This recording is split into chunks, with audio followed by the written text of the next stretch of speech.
Those two. Yeah. Oh, I'm live. Okay, well, there's no one here yet, so it doesn't matter. I bought a new tube light, but the battery died because I didn't charge it yet.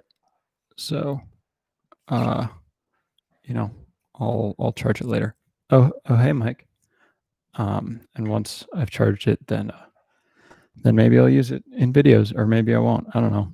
I impulse buy things, and by things I mean lights mostly. So, okay, that's some light. It's needed there to be like a little bit of color behind me, because otherwise it looks boring and flat. Camera's kind of tilted, isn't it? Okay, give me a sec. We're working it. We're workshopping this. We're doing it live, as the guy said once. How's everybody doing? Happy Sunday.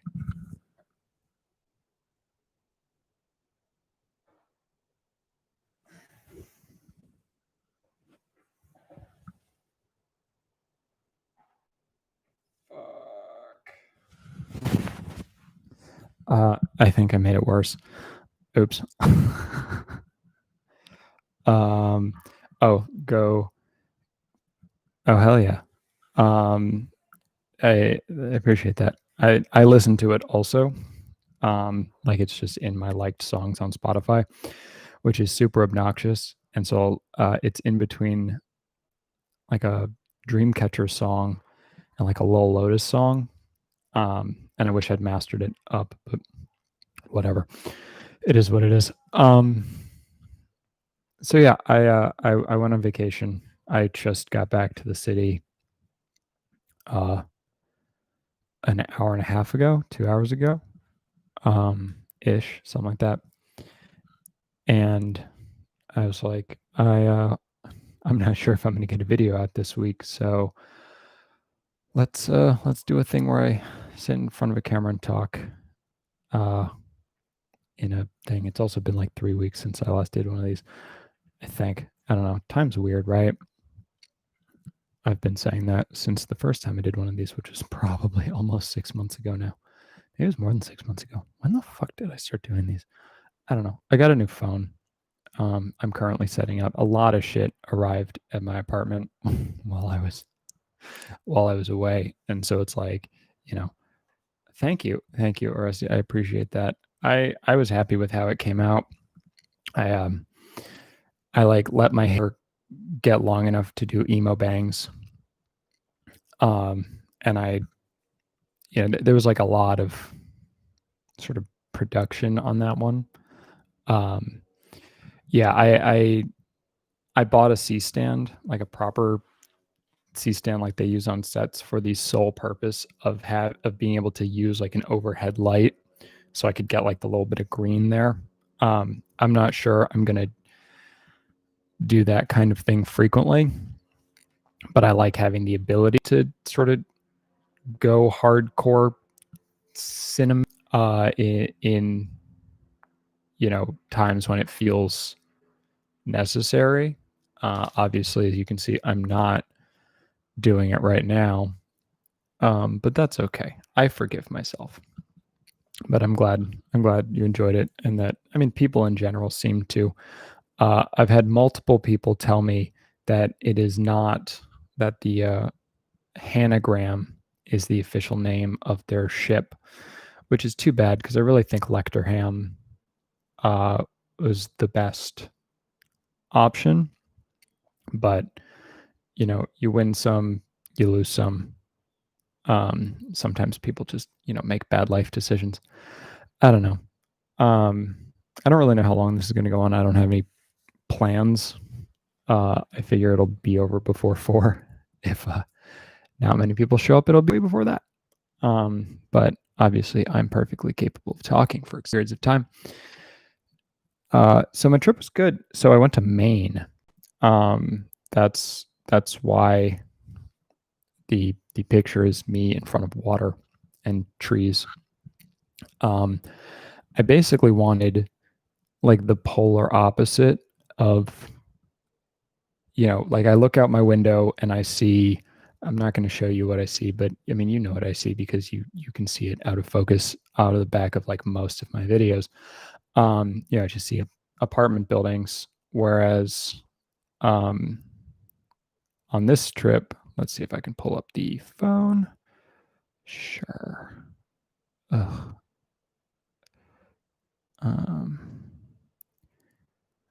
Being dicks about this. I don't want to deal with this right now. I'll have to load. Yeah, right. So, okay, here we go. If anyone follows me on Instagram, which you don't have to do because I don't post on it very often, I'm going to start posting pictures soon. But this is what. Come on. You can't see it. Ugh. Let's try. We're gonna get this. This is the most low tech way I could possibly do this. Yeah. Come on. So that was my thing. It's the same as my Twitter account, just AlecJKM. Hello. Yeah. So you can't totally tell, but there's a lake. Like it opens up to a river. It opened up to the river. It opened up to the river in. It's called Moosehead River, which is attached to Moosehead Lake, and it was just nice. And we went hiking, and I didn't read the news for several, which was fantastic. It's just like the internet there was really bad. I played a lot of Hades, the video game. That was really like most of what I did, frankly. Like I read books, played Hades, and then looked outside. I got a lobster roll on the drive up. It's like a 5.5 hour drive to get there, which was not my favorite part of the trip. But I mean, I drove 7 hours when I went to Iceland. You should watch my Iceland review, by the way. I put a lot of work into that.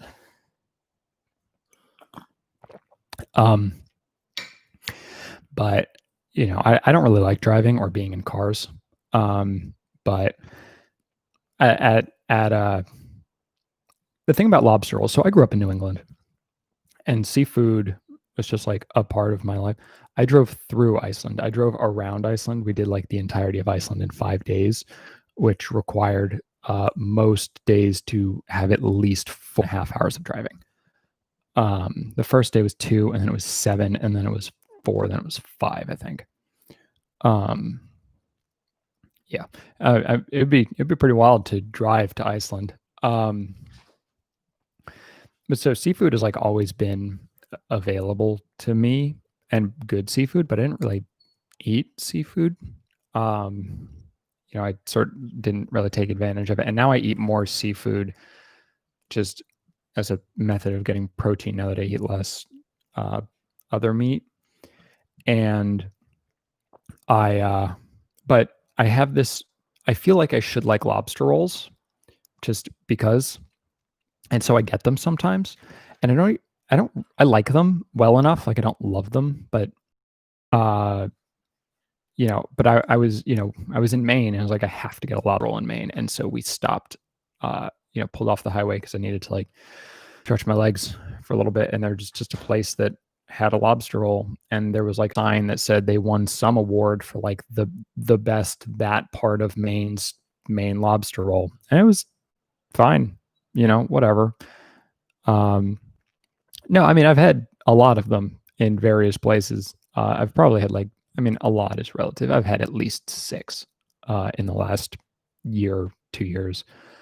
And they're good. They're just, they're not my favorite thing in the world, but it was good. And then I went to Boston for a day. On the way back, it was just a nice trip. Boston is like New York, but tiny. And in that sense, it's really not like New York at all. But it's a nice place to be. And so, I just got to not be here for a little while. That was a very nice thing to do. And I didn't think about work really. I didn't think about YouTube all that much, frankly. Like I looked at my comments because, I hate myself. And you know, some mean person literally just said, "I don't like you." And, I've talked about the snarky way I typically respond to people, and I've definitely said some snarky shit over the last week, but that person, I just said, "Oh, you have hurt my feelings, you mean person." Because I think that was funnier because it was on the Dear Evan Hansen video, which is ostensibly about bullying. And he bullied me like a rude boy. So I also figured out what beat I'm using for the next song that I'm doing, but I thought I was going to work on it, and then I just didn't because, again, I was on vacation and I wanted to play Hades. I played a lot of Hades. I played more Hades than I played any video game in a while. I'm going to do a video game review, not next, maybe like 2 videos from now. But it's not about Hades. I actually gave Rasputin, shout out to him, he's not here. Absolutely not. I gave him money on Patreon, like extra money. I signed up for his like $20 a month tier just for this month, just so I could ask him to read over the script I'm writing, the next video game related script I'm writing. So if it's bad, it's his fault and not mine. But that one could be interesting. Okay, a popular movie I dislike. Well, thank you very much, Tom. I think I'm actually very easy to dislike because I come off as super pretentious and arrogant, and also I don't care about a lot of things. So yeah, here's an example just for funsies. So I have a tendency to block people after I say mean things because it's funny to me that they can't respond, and so they get to be frustrated about it, and I don't have to think about it. But like so on my Jacob, I'm going to answer your question at some popular movies I dislike tend to be there's like a certain type of super artsy movie that a certain type of artsy person likes that I don't like. I don't really know that there's a ton of like super popular things that I'm just like, ugh. Everyone hates.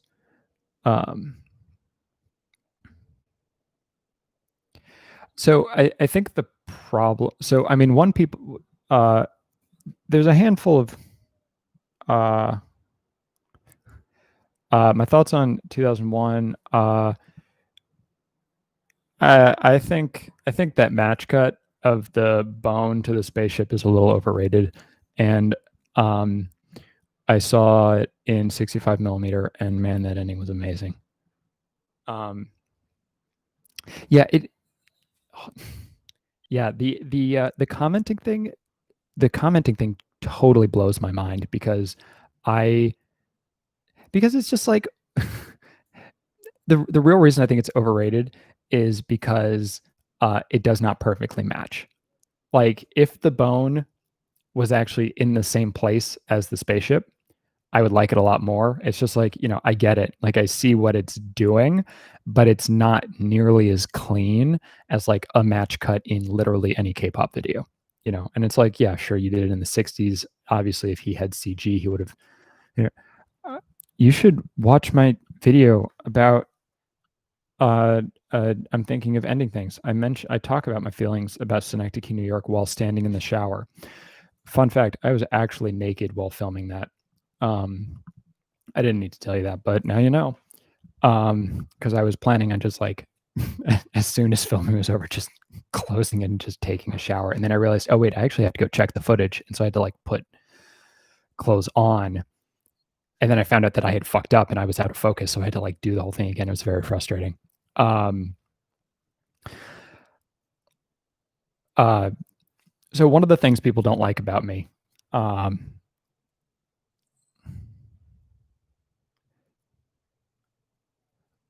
maybe, but like, I mean, intentional or not, it doesn't mean I have to like it, right? You know, there are a lot of people who do a lot of things intentionally and I don't like them. You know, like I understand the conceptualness of the cut, but yeah, I would rather it be perfect because so here's a thing about me. The most annoying thing I had to film. Oh, actually, so two things. One was my fourth, I guess my eighth video ever, seventh video ever, episode 4. I compared like cookie snacks and the fucking moon pies to choco pies. And I like the ending involved me eating them. And I ate them, and honestly, I have a fairly small stomach. I get, and especially with sugary things, I just get like full real fucking fast. And so I shot it. I do have a Letterboxd. It's TWIR.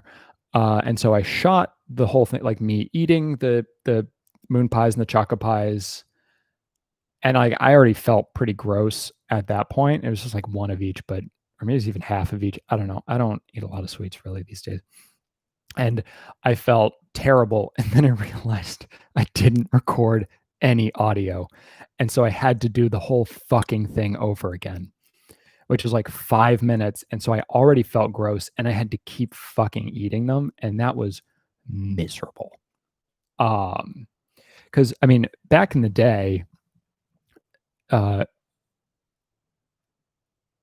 honestly, I never let it grow very long. Like longer than you could probably see in some of my old videos about as long. Actually, it probably got to like there. I don't know. I've always had short hair and I just don't want to deal with long hair. So the other thing that I hated shooting was actually in the okay, actually I'll give two other answers.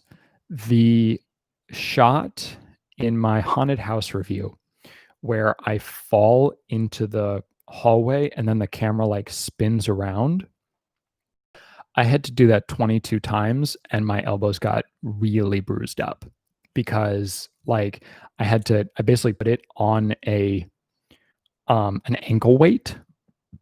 And if you join me on Patreon, the $5 tier, you can actually watch all 21 other takes. So I put the camera on a weight, and I like put more weight on the front than the back. So when I dropped it, it would spin around and like land on me. And then, you would see the door close and then I would freak out or whatever. But it didn't always land. Sometimes the camera would fall. Sometimes like I wouldn't be right in frame. So I literally did it like 22 times and that sucked a lot, but it came out well. So I was happy about it. And then sort of frustrating, actually, in the I'm Thinking of Ending Things review, the exterior on the roof, I had to do 3 separate times. Like I did it once, and then the sun was like cutting me off, so I had to wait an hour. And then I did it again trying to use my good mic, but then the wind totally fucked it up. So then I had to like go back and re-record it. But every single time, like I brought all my shit down to my apartment and then I had to bring it back up, which was super frustrating. So because I ended up using a lapel mic and just putting it in my mask, and that saved.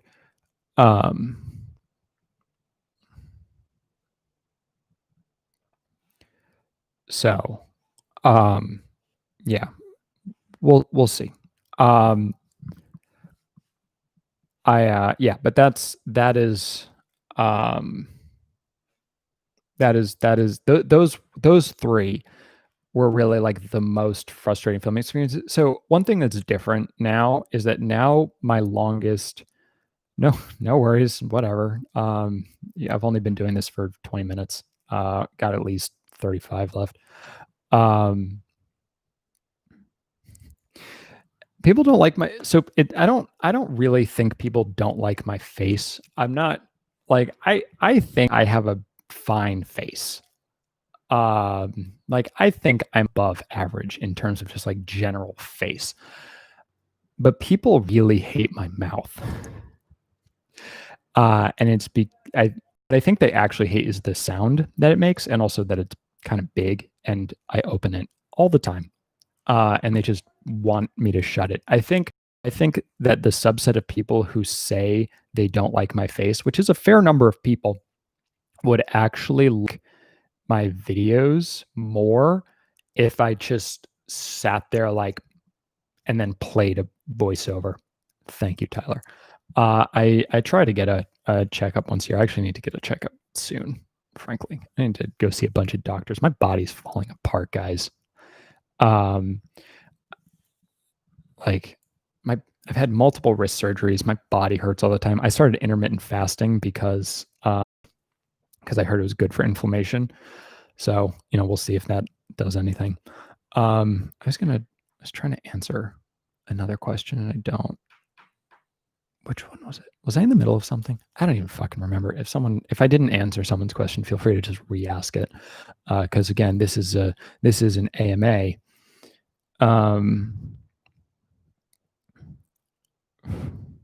Most recent masterpiece. Let me look at my letterbox. That will tell me. Now this is my new phone, which I haven't actually signed into anything yet. And here is my old phone that looks exactly the same. I bought a Pixel 4a. I was thinking of getting the new small iPhone, but I think I might wait till next year. I don't really want to deal with switching my phone right now. My favorite sitcom, I love Community, obviously. I liked Brooklyn Nine-Nine back before I hated cops. Parks and Rec was great. The Good Place. I love The Good Place. Probably The Good Place. I liked Arrested Development a lot. I feel like it doesn't hold up as well as I rewatched the first 3 seasons of Community. But yeah, I don't remember what I was going to say about myself. It probably wasn't important. Series. What Diary? What have I watched recently? I watched Hunt for the Wilderpeople last night for the first time. The Taika Waititi film that he did after What We Do in the Shadows. And what a good Confessions. That was the last masterpiece I saw. The Truth Beneath is also really good, but I watched Confessions at the end of last month. And Confessions is really interesting. So by Tetsuya Nakashima. So I like the movie a lot. I haven't seen the show that's based on it, and I've heard that it's really good. But as I said in my Hannibal review, I don't really watch that much TV so one thing I didn't say in my Hannibal review is, I don't like watching multiple hard series at once, and also like I need time to think about it. So I actually hadn't watched any series between finishing Hannibal and writing the review because I just like wasn't in the right mindset for that. I think The Office is, my problem with The Office is, okay, let's talk about Claire Denis. The most awkward interaction I have ever had as a semi-professional critic was with Claire Denis. So this was the New York Film Festival 2013. She was in she was at the New York Film Festival showing her 2013 Bastards. I really like the new MGK album. So let me finish my thought. So I really liked High Life also. Beau Travail I think is fun. I think Claire Denis is a fascinating filmmaker, and so I saw Bastards. I didn't get it. Honestly, I don't love it. It involves someone being fucked with a piece of corn. Not great. I think it was the first movie of hers that I saw, and that was like not a good starting point. Beau Travail is a much better starting point. Although really High Life, I think. Although maybe High Life isn't. I don't know. I knew what I was getting into going into High Life. I really liked High Life. I think High Life is my favorite of hers. But anyway, so one thing I really loved about her after, yes, one thing I really loved about the way Claire Denis answered questions at the festival was that she just like shut people down when she thought their questions were stupid, which I've always really, so there was one person who asked this question, and I will never this was 7 years ago, and I will never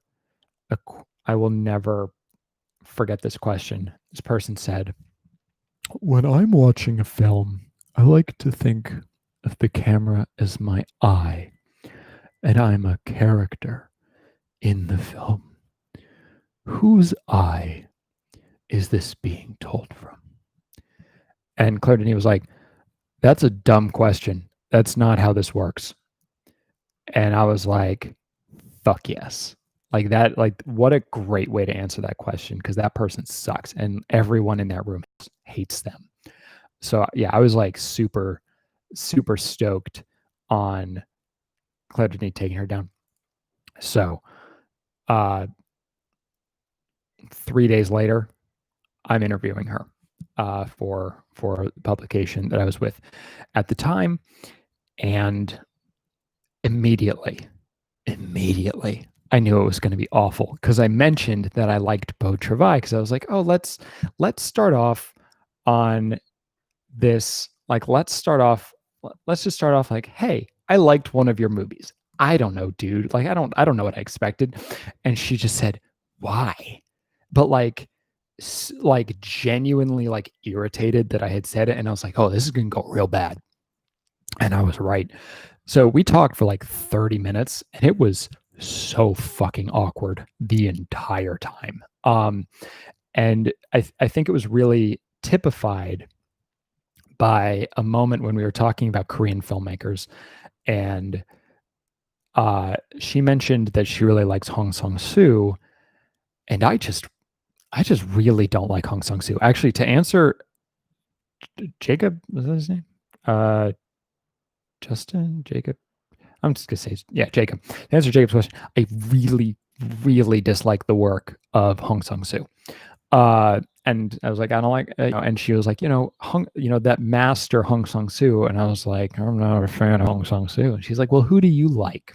And I was like, Kim Ji-woon, Park Chan-wook. My answers now would probably, maybe be more interesting. I don't know. Probably not actually. Probably would have said Lee Chang-dong and just been, more of a douchebag.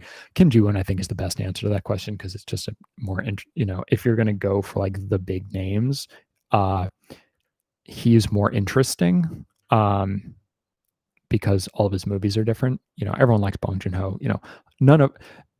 Kim Ji-woon is the polar opposite of Hong Sang-soo. Every single Hong Sang-soo movie is exactly the same, and every single Kim Ji-woon movie is completely different. And that's what I love about his movies, and why I love him as a filmmaker so much. Yeah, I Saw the Devil is incredible.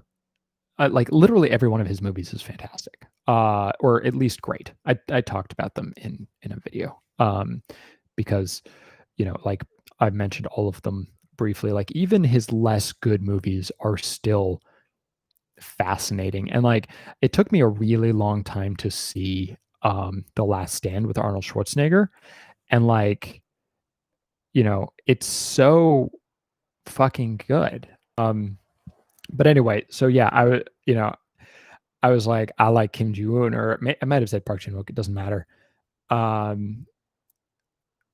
You should start by watching my YouTube video about the Foul King. That's where you should start. Honestly, just watch all of them. Yeah, I Saw the Devil is, so I've only seen I Saw the Devil once, and that movie is fucking burnt into my brain. I interviewed Choi Min-sik. I don't know, however many years ago it was. It was actually 2012, I think. And I remember I had recently seen I Saw the Devil at that point, and I like asked him what he thinks about violence, and he was like, "I hate it. Like I abhor violence. Violence is horrible." I was like, "Man, wouldn't know it watching your fucking movies." Um, but yeah, my interview with Claire Denis went so poorly that she emailed the PR person and asked him to check if I was okay. Because I was like, I assume uncomfortable and awkward. Um, yeah, yeah. So that was so. Aaron, to answer your question, that was my experience with Claire Denis. I think Beau Travail is good. I never, I haven't seen either season of The Boys. Um, the I never posted the interview. My editor, I was actually kind of sad. I thought it would have been interesting to post it, but the publication I would have been writing it for was too professional for that kind of thing. Um, and so it made sense that they wouldn't run it, and the editor let me wouldn't let me run it. I mean, I've talked to a handful of directors. I don't really do it much anymore. I used to talk to, like, I used to be much more sort of deeply embedded in film criticism, like 2012 to 2015. And you know, I don't think I Saw the Devil as an anti-violence film. I think the thing about I Saw the Devil is I think I Saw the Devil is perhaps the only film that, like, that movie is just cruel, right? Like that is just like genuinely cruel to its audience. And it is a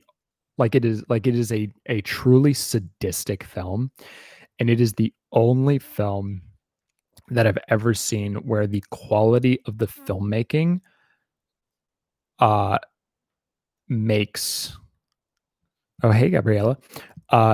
It's the only film where the quality of the filmmaking just like overtakes how fucked up it is. Where I'm just like, you know what? Fine. Another movie that doesn't do that is Killers by Timo Janto. Gareth Evans produced it. Veganism isn't veganism has a marketing problem. And there's also just general. I haven't seen Cuties yet. I want to. I just haven't gotten around to it. I mean, if I do, I mean, it is now too late for me to do my hot take, which is called Cuties isn't the problem, you are. But sight unseen, I'm sure that that's true.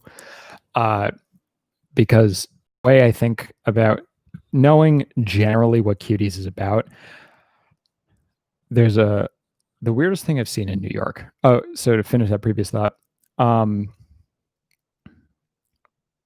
as far as I understand, the film does not sexualize children, but the people who watch the film functionally sexualize children by sort of ascribing sexuality to things that they're doing, which are not inherently sexual.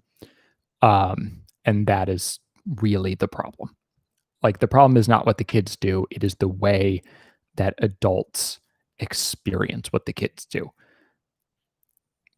which is, life. I haven't. That's the Tom Holland thing right now. I have not. So what is the weirdest thing I've seen in New York? I don't know. I don't like.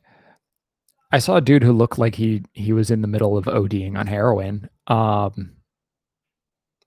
that's not weird. It's just like sad.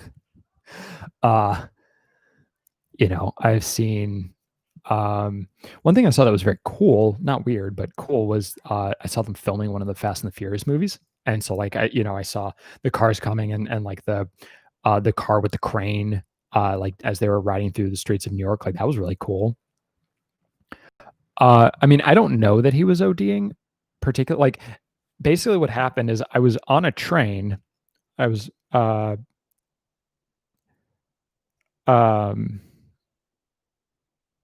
I was on the subway train, and I was sitting there, and the door opened, and there was a dude. I know he didn't die because I saw him later. This is back when I lived in Harlem, and the door opened, and there was a dude just like against the wall, and there was like a needle next to him, and I was like, and then the doors closed, and I was like, okay, well, I did not do anything about it. I just like saw that he was there. I was like, I don't feel great about having seen that.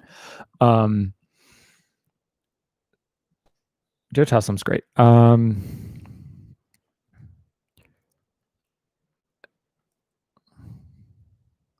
I mean, so but like children twerking is like children dancing is just children dancing. Like it's your conception. It's you're ascribing meaning to what twerking is. Twerking is not inherently sexual, right? And like this is just a reality of humans. Like I have no doubt that I will feel uncomfortable watching children twerk, but like children twerking in and of itself is not a problem. It is the way society like projects meaning onto what they're doing that is the problem. Um I mean, no. Well, I mean, I guess an erect penis is probably inherently sexual. Um you know, like but I mean even within culture, cuz like when I say inherently sexual, I mean, something is only inherently sexual being, used for sex. I don't know. I mean, there's a certain type of ultra provocative clothing, which is sort of which is inherently sexual because of the way society has, deemed a thing to be. The problem is when stuff involves children, it's just like so there's a Assassination Nation, my favorite movie of all time. I talk about this briefly within the review of it. Um, there's a scene where a character is like yelled at, like is it they try to cancel him um because he took pictures of his daughter naked in a bathtub, which is just like a thing, right? Like there's nothing sexual about having naked pictures of your kid in a bathtub, but everyone freaks out because it's naked photos of a child, and they're like, he's clearly a child molester or whatever. And it's like that's not how that works. But there's a certain type of person who, you know, sexualizes nude, just assumes sexualization in any kind of nudity. Um, so I don't uh I don't think it's wrong to classify things as sexual. I think it's wrong to imply that a child doing a thing is a sexualization, right? Um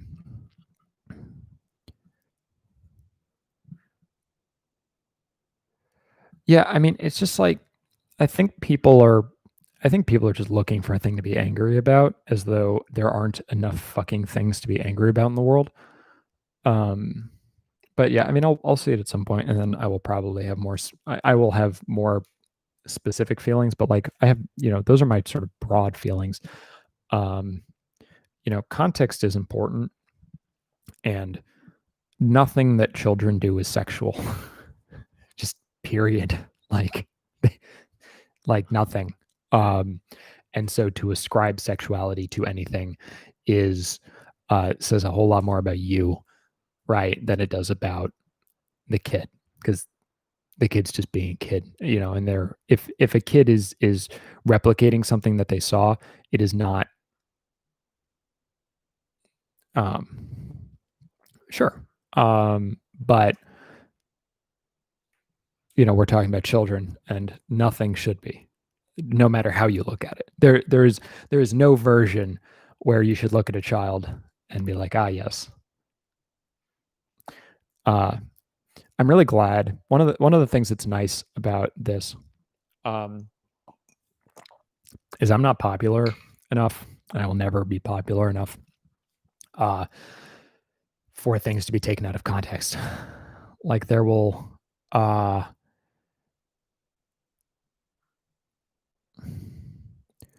right? Yeah, I mean, like I have my like weirdly nuanced take on that because of the movie I made, but we don't have to talk about that here. Hurting children is bad, and yeah, period. Like exploiting children, hurting children is just unequivocally an awful thing with absolute, like there's no, yeah. Um, thank you very much. I appreciate that, Cyan Razor Cell. That's nice of you to say. Someone sent me an email like a week ago, and that was great. I don't think authorial intent really matters. I think authorial intent is interesting, but I don't, and I will use it to make points. Thank you. But I don't actually think, I don't think it matters because, um, especially, so I didn't really talk about this too deeply in my review of Ant Kind, but yes, art is subjective, but like everything someone does is filtered through, like any art form other than like a book is filtered through so many other people. Even a Wes Anderson movie, like it might be his movie, but like other people designed those sets. Other people, you know, built the costumes and gave the performances, even if they're the performances that Wes Anderson asked for. That, there isn't like the idea that not everything is intentional, right? This isn't a this is, there are very few people like Stanley Kubrick. I have no Funko Pops. Oh, that's cool. I would be fascinated to like talk to Wes Anderson. Thomas Flight, who makes videos that I like, just posted something about Wes Anderson, but I didn't watch it. Oh yeah, it doesn't. I'm gonna be honest, you cannot spoil Ant Kind. It is so fucking bizarre that I could tell you what happened and you wouldn't understand it. Oh, Lars von Trier. I'll watch The House that Jack Built. But man, I don't know. His Lars von Trier has problems with violence against women, and so yeah, I get that.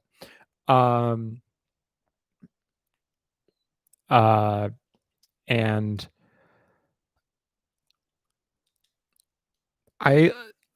the first Lars von Trier film, really? Oh, that's yeah. So to Willow's point, yeah,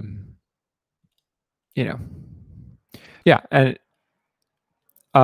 Jim Carrey comedic in general, but I mean, Eternal Sunshine is an all-time great performance. Yeah, I guess in an attempt to finish the point, there are so many more people here than usual, and people are asking so many more questions. And as regular viewers know, I am very bad at finishing any thoughts. So to circle back about authorial intent, I don't think, I don't think there is authorial intent because what someone ends up saying and what they want to say. So I believe this actually goes to a more philosophical thing. I do not believe a person's intention matters when they do something. Like it, if someone does something for the right reason and it does the wrong thing, like they still, I don't know, killed a baby, right? Like I don't know. Whatever, insert bad thing the person did. Um and the issue, yeah, like if running over some, whatever it is, what intent does is it changes punishment, I think. Or like if you forgive someone, then if someone did something bad but they were trying to do something good, like then don't fucking throw them off a cliff, right? Like whatever. But I am willing to, I guess, forgive people who do bad things for the right reasons. But like someone like you don't really get credit in the moment. Um, and I think film is sort of the same way. Like what a person wanted kind of doesn't matter. What matters is what exists ultimately, and what they wanted is interesting trivia. It depends on what they did. That is hardcore a case of it depends. Like if the thing, like if the bad thing is sexually abuse a kid, under no circumstances would that person ever be forgiven. If the bad thing is like break my television, I mean, this television is kind of expensive, but like imagine like I was in college and I still had like a $300 TV and someone like broke my TV because they were a dick. And then like 10 years later, they were like, hey, I'm sorry. What? So I draw the line. So I draw an incredibly clear line in general with sexual violence. People who commit sexual violence, as far as I'm concerned, do not get forgiveness. You know, like just period. Like that's end of, because that the long-term effects of that are like incalculable, and you don't get to just like you don't get to ruin someone else's life and then get forgiven. Like there are too many. I've made the point before. There are too many fucking people in the world for me to care about rapists. So yeah, I mean, I think Jim Carrey is a very talented performer.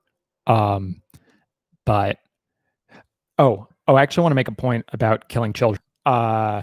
To Jacob's point. So way back when, someone asked what the most recent masterpiece I saw was, and I said Tetsuya Nakashima's Confessions, and then I tweeted about the fact that no one kills kids like Japanese movies, and the fundamental difference between the way Japanese movies kill children and like any other film. But like, I shortly after watching, that's a big fly.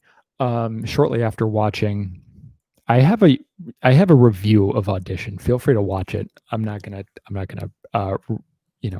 restate that. It's I have so many fucking reviews. Like I have more than 100. Like it's a stupid number of reviews, frankly. So which movie killed kids? Battle Royale, probably, right? No, but so Confessions does a real good job. But the difference between the way a Japanese movie kills kids and like a Korean movie kills kids is that Korean movies will be very, very brutal in the way that they kill kids. But that's what the movie's about. Like, it's not just a thing that happens. It's like the catalyst. It's like a thing that the movie obsesses over. And it's like, that is the point of the film. Whereas in Japanese films, kids just get killed. Like, it's just a thing that happens. And like, it's not even necessarily gory. It's just like, although it frequently is. And I talked about this a little in my manga thing, that I think part of it is just, you know, so much manga and anime is like stars teenagers, and it's so violent. It's so violent that when you bring anything to live action, like, just kids are going to get killed. Like, there's kind of no choice. Hades. I don't play multiplayer games. If I had enough friends, I would probably say Among Us. But I'm going to go with Hades, which, again, I've been playing a lot. Hades is real good, guys.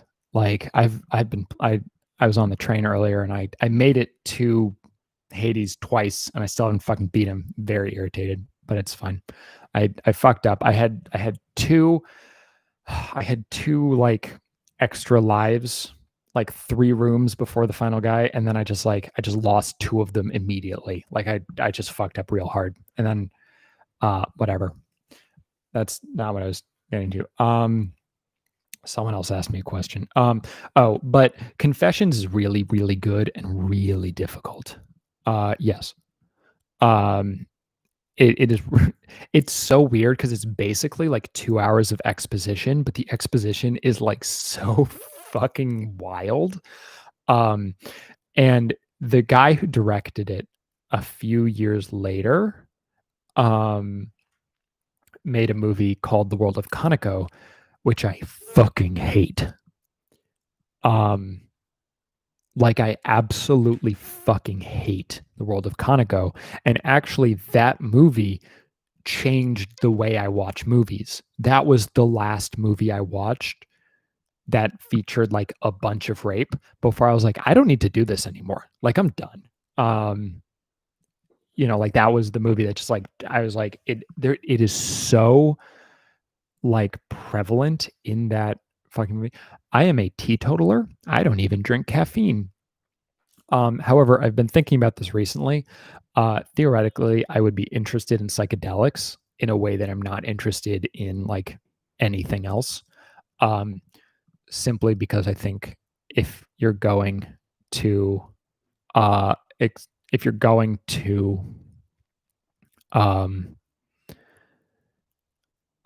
to take drugs, go like experience a different reality or like, altered states of consciousness or whatever, like, sounds a lot more interesting to me than like everything being slower or faster.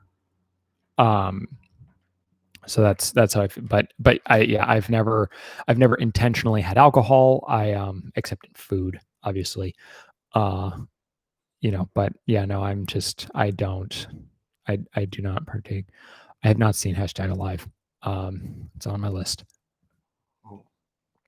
I love Clockwork Orange. The book is also really interesting. I think it is fascinating that Kubrick did not follow the ending of the book. He followed the American ending of the book and not the original ending, because the UK version has an extra chapter where the dude just grows out of being violent.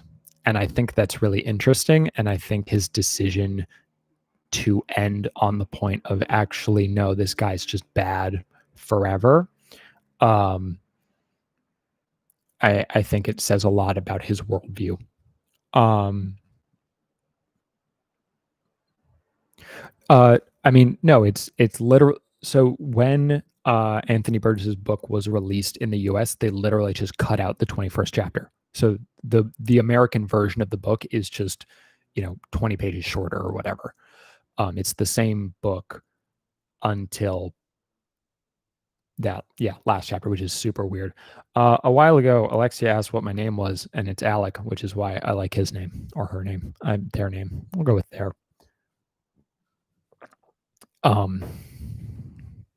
Yeah. Of course, I saw Louis C.K. Perform live before the world found out what a piece of shit he is. My favorite TV show might be The Leftovers or BoJack Horseman or The Good Place, maybe. Yeah, in before times. It's actually kind of interesting. I ended up going to the. He performed at Madison Square Garden, and a girl I was seeing at the time ended up also separately going, but like I had gotten tickets like immediately. And so I paid, I don't know, $75 or whatever. And she had paid like $200 for seats that are way worse. The best, man, I don't read enough books, frankly. I've been trying to read more. I've been reading Grady Hendrix's books.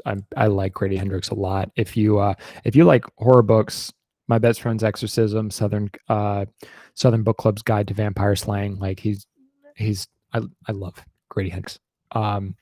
Confessions is based on a novel, I believe. I'm currently reading A Wild Sheep Chase by Haruki Murakami, which is interesting so far. A film that everyone should see before they die.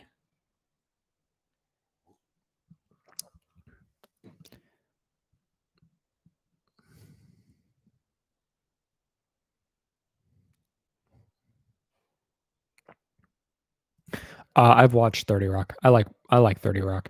30 Rock's fun. I have okay. I'm going to talk about 12 Angry Men for 3 minutes. And I'm going to not look at the chat. So if you have a question, you're just going to need to re-ask it.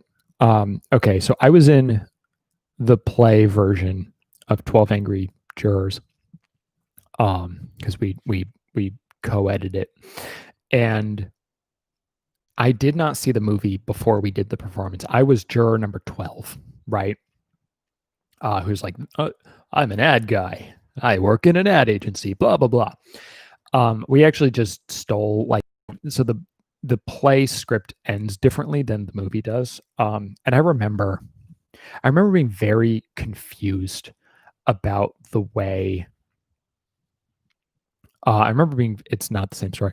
I remember being very confused about the way the person who played juror number 8 did the performance. Like I didn't understand because she was a fairly small person. She died of swine flu in 2011, and I, unrelated, had an emotional breakdown like at exactly that moment, which is just one of those weird coincidences, like out of nowhere.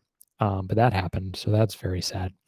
But anyway, I didn't understand her performance because she was playing it as though she was like a man, basically. And I learned later that she was just completely copying the Henry Fonda, whomever plays juror number 8 in the movie. She was just like doing his performance exactly. And it just like it made a lot of sense for him and didn't make a lot of sense for her because like physically she and him were like completely different. But my problem is that the play has 2 intermissions. I don't remember when the first one is, but the second one is when juror number 6 is like, I'll kill you. And then juror number 8's like, do you really mean you'll kill me? And the problem with the movie is that because movies don't have intermissions, the energy gets really, really intense. And then it just kind of, they have to figure out like with the play, the energy is really intense. There's an act break. And then when you come back, the energy is just less. So you can actually come back in exactly the same position and then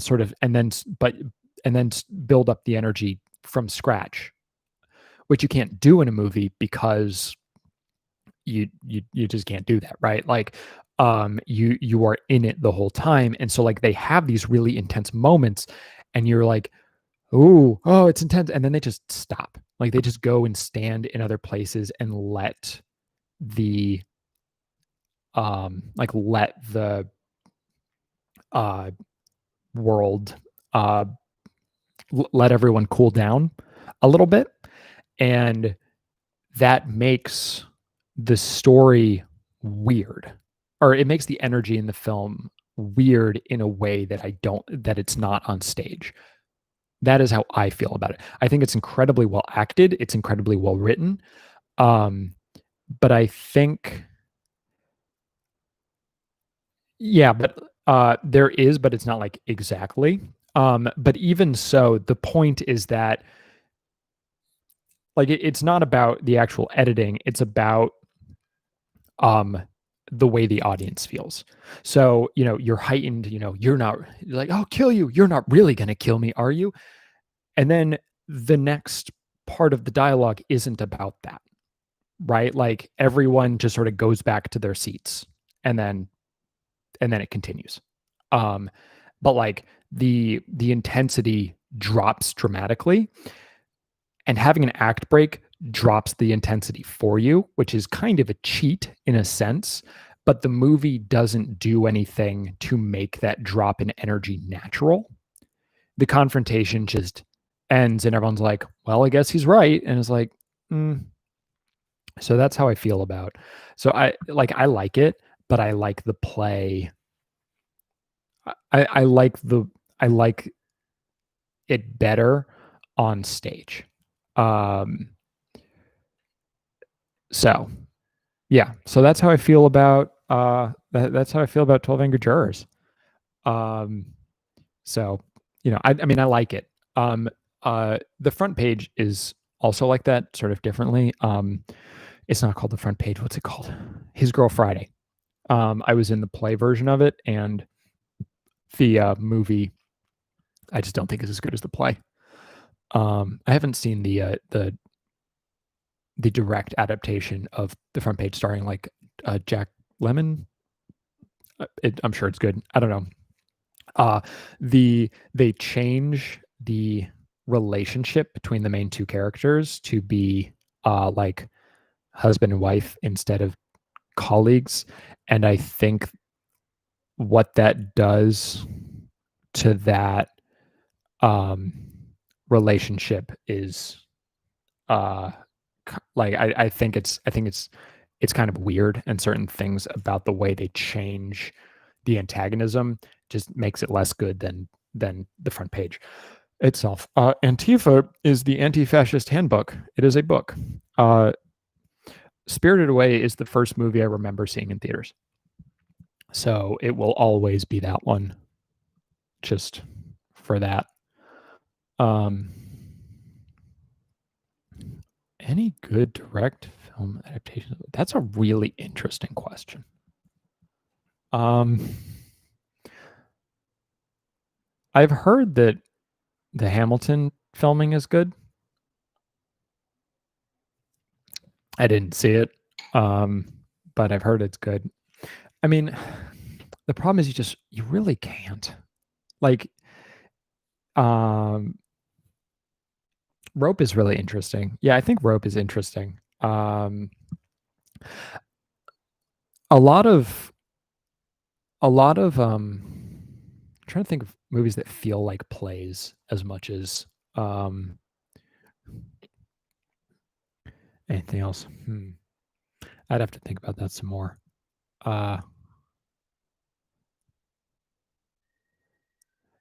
Yeah, there's like a bunch of like there's a bunch of like anime made into theater that I would really like to see. Also, apparently Kaufman did a stage version of Anomalisa before he made it into a movie, and I would love to have seen that. Like that would have been so. Someone made a Princess Mononoke play. Do I have any hopes for film? I think so. I mean, what do you mean by that? Like, do I like film awards or like the film in like, you know, I mean, I think it's awesome that um I would agree with that. Um yeah, there's a lot. I mean, there's a lot of things that feel very theatrical. I'm just blanking on names. I don't know. Yeah, I'd have to think about that some more. Hmm,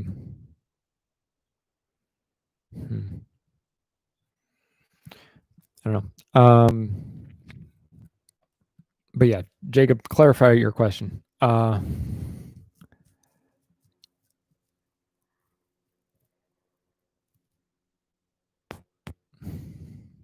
Yeah, I kind of wish that I had seen uh Broadway Spider-Man. I mean, a lot of older movies feel theatrical because they were done on like sets that are like obviously sets. Like um fucking what's the Wizard of Oz feels very theatrical. Like that set feels hella fake, right? Like it doesn't feel like a real place, but you know, it's beautiful and super interesting. I hope so. I don't know. Answering Jacob's question. Moonlight is very theatrical. Um, Sometimes I wonder if movies would be better as plays. Or like how a movie would be done as a play. I think about that sometimes. Synecdoche, New York made me think about that a lot recently. Um, so I would like to believe that Parasite winning made more people interested in um, made more people interested in international cinema and Korean cinema in general. I think it's well established that I like Korean movies in particular. Um, Take care, man. Um, I really like, and I would love for it to be the case that more people would like uh get into Neon's releases. Like everyone should fucking see Portrait of a Lady on Fire, right? Like that movie's so fucking good. Um, yeah, I mean, you want a movie that everyone should see? Fucking Portrait of a Lady on Fire. Why not? Like that movie's just like I have trouble thinking anyone uh could have like genuinely worthwhile objections to that movie. Um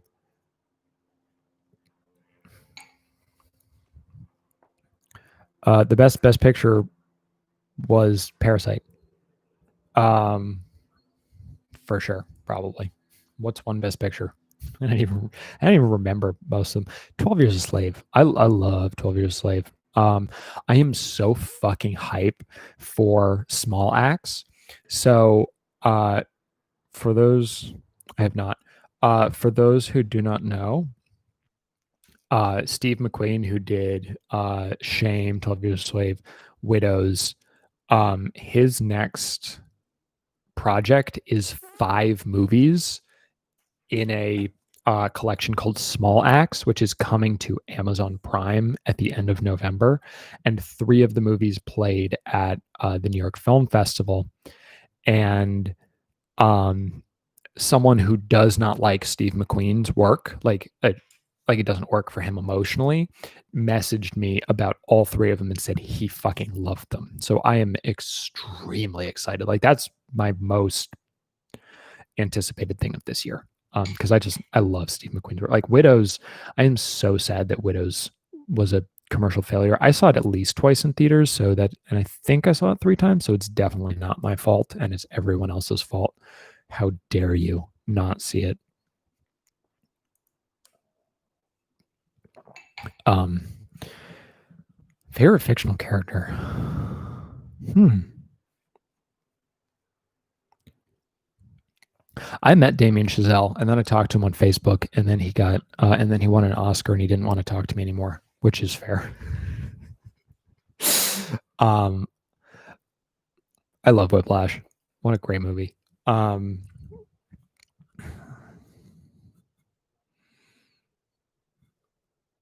Favorite fictional character.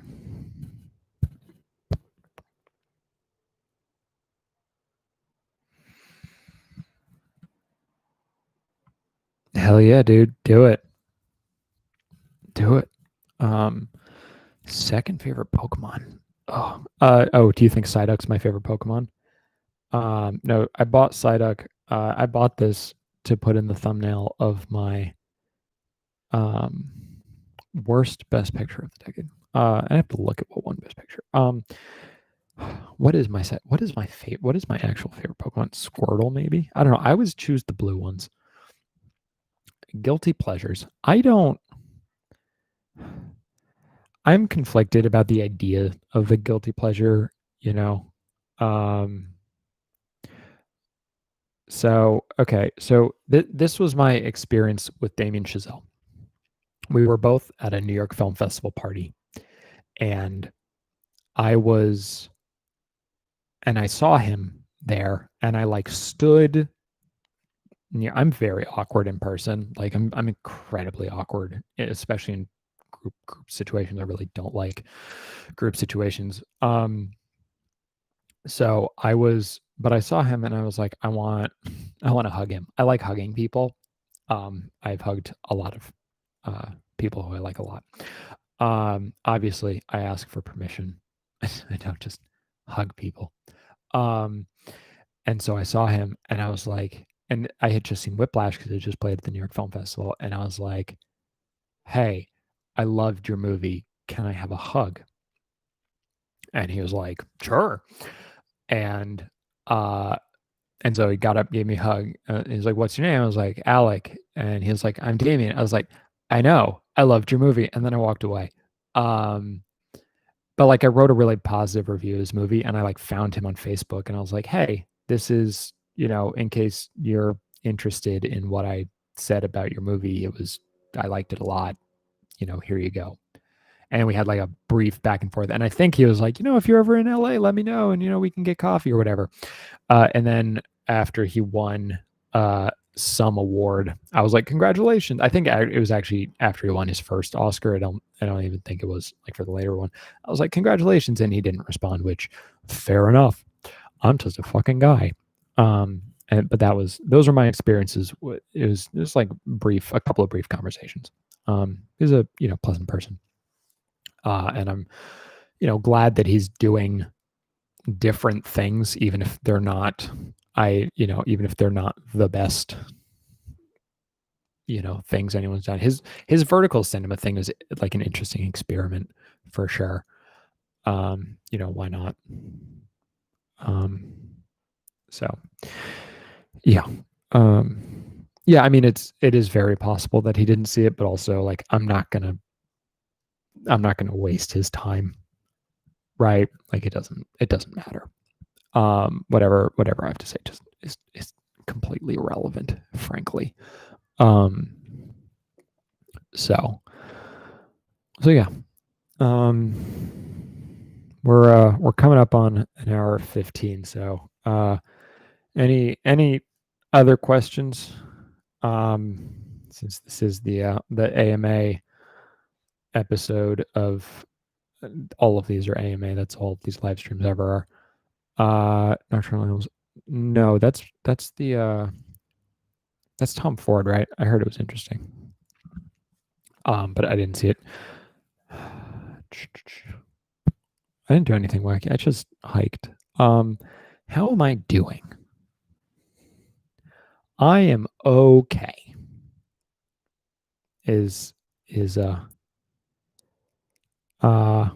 I never read Marvel comics. I like Batman because I'm a fucking poser, basic white boy. I always went with blue things. I like David Fincher a lot. Okay, so to answer that question, I am totally fine with style over substance. And like very I like precision in cinema. Um that actually gets to my complaint about Kubrick way back when, that I really like um I really like things to like look perfect, and very few movies look as perfect as David Fincher movies because he's just like so obsessed. And I know a lot of people believe that it's to the detriment of the emotional through line, and that's probably true, but it doesn't really bother me because honestly, I don't feel that many emotions when watching movies a lot of the time. Um, Maybe I'm dead inside. I don't know. Um, but yeah, I mean, I'm doing fine. In general, I,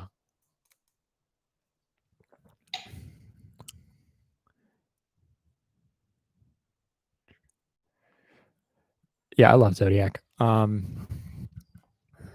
Yeah, I think Fincher in general is an incredibly great director. For a while, he was like my favorite director, and that's not true anymore. But that was like my high school version. But it wasn't for Fight Club. I wasn't that basic white boy. I like Fight Club, but I was more of a seven guy myself. Although honestly, that one feels kind of weird now. I don't think he's that sneaky. Baby Yoda, resident anti-fascist, is he's been he's been I don't remember my childhood that much. I think about this periodically, that like I don't actually, it is kind of weird. Um but like my favorite director is Kim Ji-woon. Um like I don't have like clear lines of when things happened.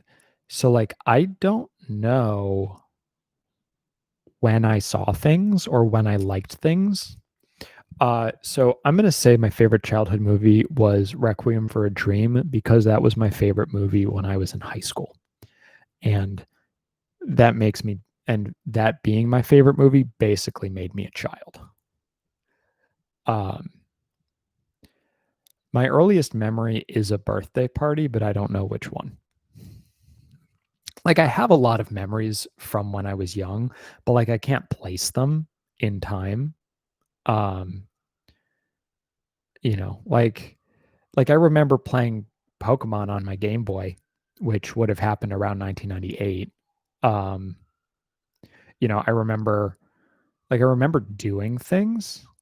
Um, I just remember sitting at a table eating cake. That's like the first memory I have, is just like eating cake. Um, and then there's nothing else. Yeah, I just like, my memories are not um you know and yeah, so it's just like I don't know when.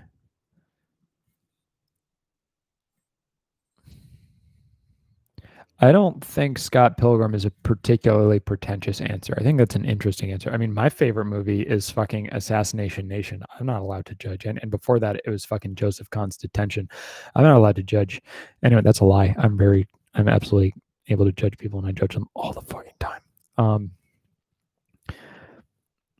there's a TikTok I watched, which was like, all men, every single man, their favorite movie is either Fight Club, Wolf of Wall Street, or some other one, or Step Brothers, I think. Is like, and you can learn a lot about who that person is from those three.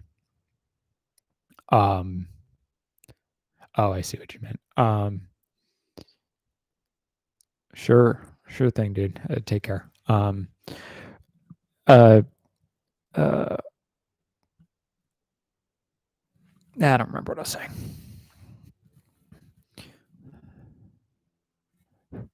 Um, oh right, I was talking about TikTok. Man, I love TikTok.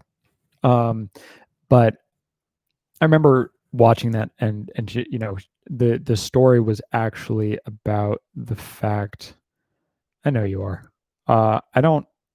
I technically have a TikTok account, but I do not make TikToks. Actually, my debut rap song, month 6, is on TikTok. As far as I know, no one has ever made a TikTok with it. But if you are a famous TikTok influencer, feel free to use my song. Or if you're not famous, if you just make shit, feel free to put my song in things. I don't care. I will watch Little Monsters at some point. I think about it, and Jim Jam, I think about it at least once every week, and then I think about you, and I haven't done it yet. But I know you. One of these days, I'm gonna make a live stream that's called "Hey Jim Jam, I fucking watched Little Monsters. Are you happy now?"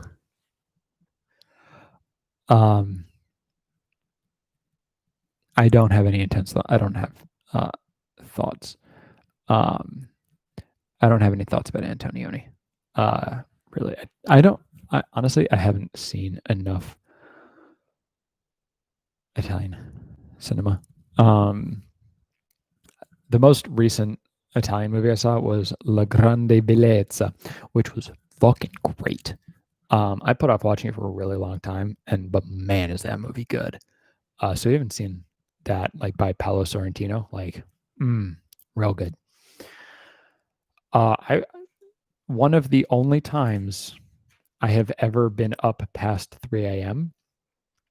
was because I went to see The Room at a midnight screening. And it's actually one of, I go to sleep, I don't know, probably around midnight most nights actually, but like I used to go to sleep by like 10.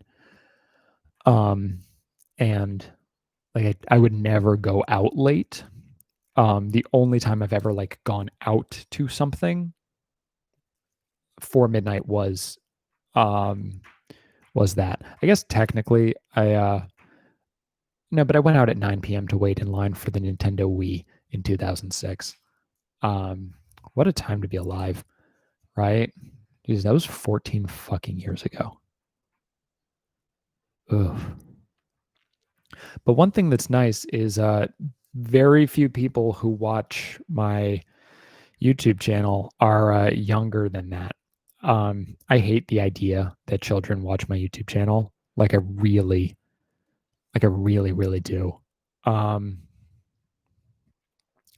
don't party.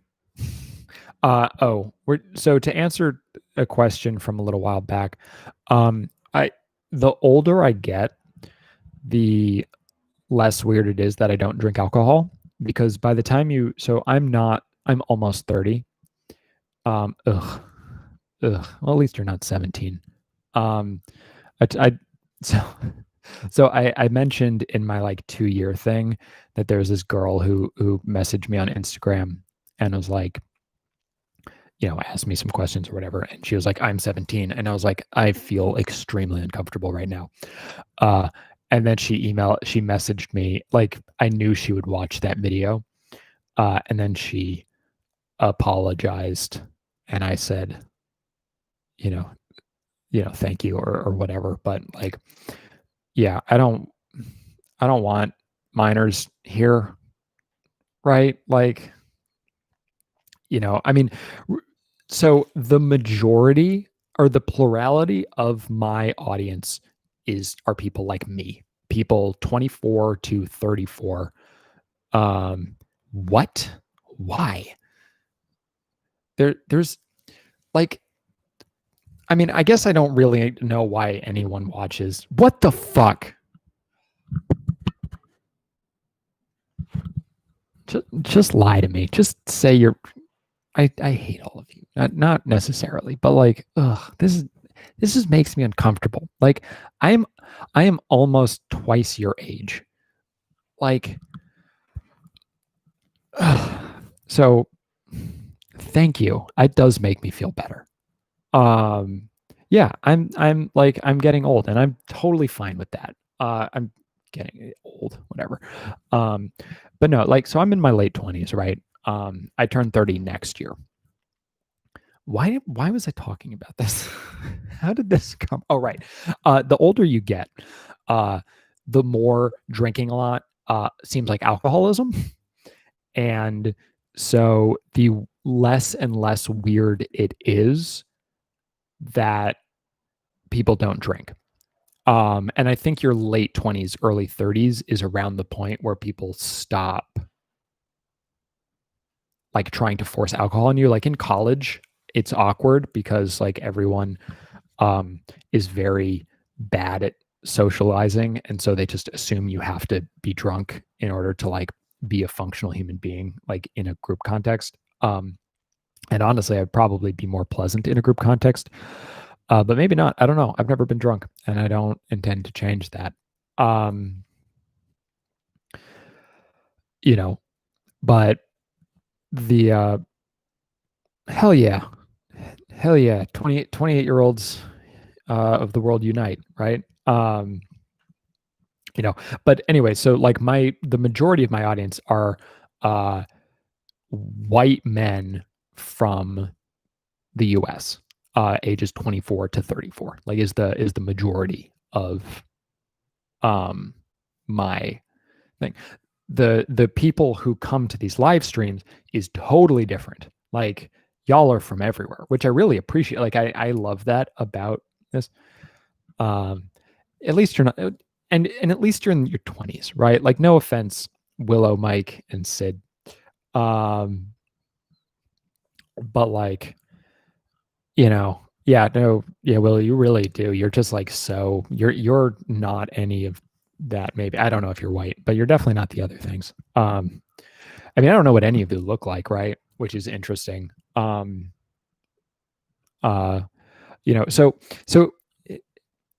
here's the thing about, I mean, you can't really rely on analytics on some level, but like, what's cool? I passed 500,000 views on my channel, and admittedly, most of those are from Solo and Parasite, but it's still like, that's a cool achievement. You know, that's a thing. That's neither here nor there. Yeah, okay, so yeah, you're just Willow, you're just like outside of everything. So I think about parasocial relationships a lot because I definitely have parasocial relationships with a lot of YouTubers, right? Where it's like, it's like, oh, I feel like, so I never refer, I tend not to refer to people by their first name. Like in YouTube videos, I've made a conscious decision to not refer to filmmakers and actors and whatever by their first name unless they only go by a single name. Like Tak Sakaguchi prefers to go by Tak, so I just use Tak, right? And but like those people don't know that I exist, because that's part of the parasocial relationship conceit, is that you feel a connection to someone who doesn't know you exist. Technically, the 14 people, I mean, let's say 7 to 10 people who come to these live streams with some regularity, whose names I recognize, like, Jim, you come in, I know you're going to fucking say, dude, why haven't you seen Little Monsters yet? Willow's just going to say something nice. Mike is going to, ask me some like dark philosophical question. Aaron is going to, I don't know, she's in South Africa, whatever, Gabriela's in Romania. And the first time she ever came in, she's like, I don't know why I'm here. And I was like, I can't help you. Like, I also don't know why you're here. Right. So like, Hans, no offense, Hans, I often cannot read your messages. And if I ever don't respond to you, it's because I don't know what you're trying to say to me. And I feel really bad about it, but it's true. And right. So like I have in my head, like, Hans, I always read your messages. I appreciate them, but sometimes your English is just like, I can't understand it. But like, so, the people who are in here, oh, whatever, dude. That's fine. You're a guy. I don't care. So Aaron's a guy doing his thing. You know what I mean. You're in South Africa. I know that, right? Unless you're not in South Africa. But I guess that actually like proves my point that like I have these like tiny, tiny, tiny like connections to. I did not say that. Um, uh, I have these like tiny little ideas about y'all. Right. And it's like, Jim Jam's from Indonesia. Phil Nichols, who comes in sometimes, is in the UK. Will is in the UK. Gabriel's in Romania. Yeah. So like I know, I have like little fucking memories or like, little bits, you know. But like, I don't know any of you, right? And none of you really know me, obviously. But you have a lot more context for me than I do for you. But it feels less, but because I know those, like the handful of things about you, hell yeah. Um, are you pro China? I was dating a Chinese national for a while, and it occurred to me, like I mean, we broke up a few years ago, so it like doesn't matter. But it occurred to me that we probably would not have, like whatever that had become, probably would not have survived the Hong Kong protests because I would not have, because she definitely would have been pro uh, China, and I would have been real hard. And I was real hard not pro China. Xi Jinping looks like Winnie the Pooh, and I don't care if that. Um, you know what? Well, I'm curious now. Um, what's your fucking? Tell me what your Instagram is. We're gonna do this right now. And no, I'm not. That's not even kind of surprising to me. Um, where's Instagram? We're doing this. Um,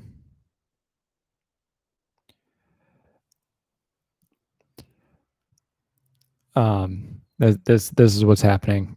Uh, oh, there you are. Yeah, thoroughly unsurprised. Uh,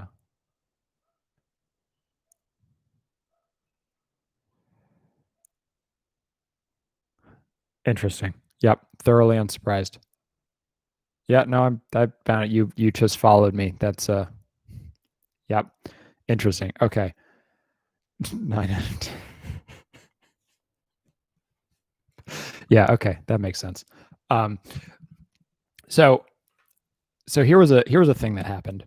Um, so I am a manager at the company that I work for, so I have direct reports, and my one of my direct reports was like, "Hey, you should follow my wife on TikTok," and I was like, "Uh, what?" Um, but I looked her up because fine. And then he was like, "What do you think?" And I was like, "Of what?" It was like, "Of my wife." I was like, "I'm not gonna fucking tell you what I think of your wife." Like, Jesus Christ, dude. You like do you think I want to spend the rest of my life in HR? Like, I'm not gonna like, she is a person and that's fine. Like, stop trying to, you know, uh uh no, I no, I work at a computer all day. Um I did physical labor once. Like I worked in the I because I work in the offices, they needed like people in the offices to work in the warehouse one day. And so like the C suite was there, like packing boxes and shit. Like, yeah, I sit at a desk or stand when I'm home. I stand at a desk because I have a standing desk. But like, yeah, I am not. Oh, one of my lights keep dying. Um, but yeah, so like, I find it really weird when people like ask you to comment on them, right? So yeah, that's that. My point is, Will, I'm not going to comment on you. The other than to say, yep, definitely goth. Um, of course there are, but when you're looking at someone's TikTok, all there is, like, if you're looking at someone's Instagram, if you're looking at someone's TikTok, there's like, that's all you have to go on. Yes, obviously, if Mike, if I met your wife, I'm assuming you're not married because you're fucking 16. Jesus Christ. If I met you in person, I would absolutely refuse to talk to you because I don't talk to people who are young because I feel very uncomfortable when I'm around young people. I feel uncomfortable when I'm around anyone, but really uncomfortable when I'm around young people. No offense. But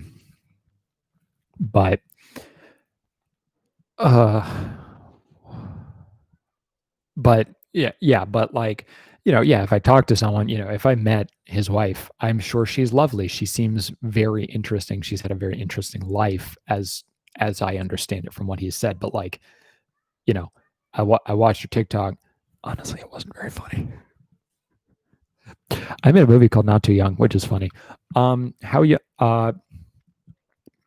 so to give you a sense of how I feel about things, and talking to, I'm not an old man, and neither is Kazdo. If he's still here, fucking, hell yeah, dude.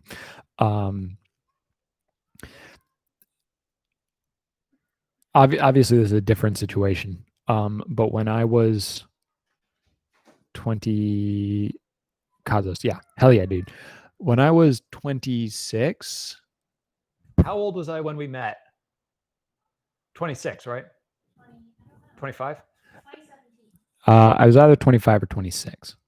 And I refused to talk to anyone under age 23. Now, if I was put in a conversation and I had to talk to someone who was like, I mean, if you're 19, you're younger than, like, honestly, probably, I feel like 18's, like, the problem with 18 as an age is if you create that barrier, then it has like this weird implication. So this was something that I thought a lot about, and I did talk about this slightly in that 2-year thing, where it's like, the 17-year-old girl is like, "Hi, I'm 17," and it's like, fucking what?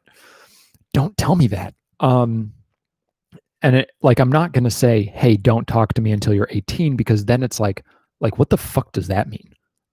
Like, her being like, it's not like I'm going to be like, "Hey, send me naked photos," but obviously I don't want it to be a crime. That's not that's not what this fucking is, right? And so trying to put an age on it, it's like it, what does it mean? So it's kind of less about age than about, I don't want to say maturity level, but it kind of is. Ultimately, like, a question, there are, like, I've talked to 15-year-olds who are substantially more mature than 40-something-year-olds who I work with, right? Like, however, I would absolutely feel uncomfortable if someone like under 20 came up to me. So yeah, because I'm in my 20s, I would say 20 is probably the logical cutoff, and when I'm like 35, if someone who's 20 talked to me, like, it'd be weird, right? That's sort of how I feel about it. No offense to all y'all who are under.